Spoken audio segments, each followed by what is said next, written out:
Halson Kagure omugambirizi w'Irwariro Mbarara Referral Hospital Ageihangwe ekyoma eki batungire kyete oxygyen plant nikiza kuba nikihoza omwika gwa oxygyen emitwaro 28 buri shaaha.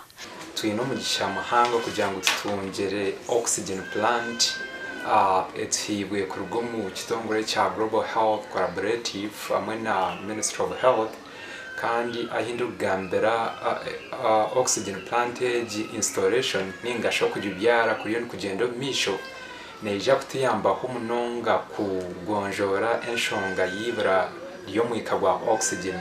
Irwariro Mbarara Referral Hospital narimwe mu marwariro omwihanga gateganisibwe ibura rya oxygyen omu bwire bwa COVID-19.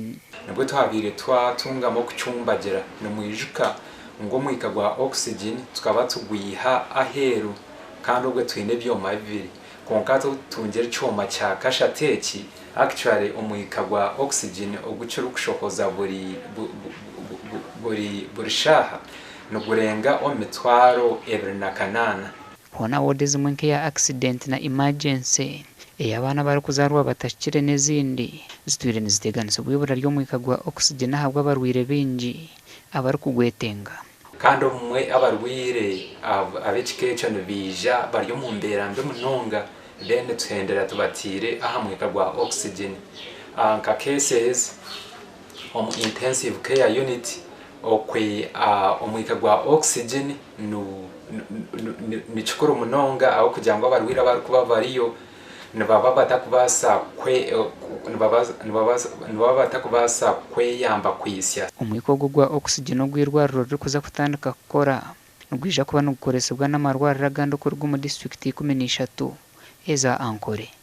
Omuganda nk'omuringo gumwe gw'okutungura omutindo gw'eby'emibazi omwihanga ninga ebyokunywa kuruga omu bishaka eby'obuhangwa ab'ekitongore kya National Drug Authority babangwire abantu abari kubikora kubasa kubyongeraho omutindo.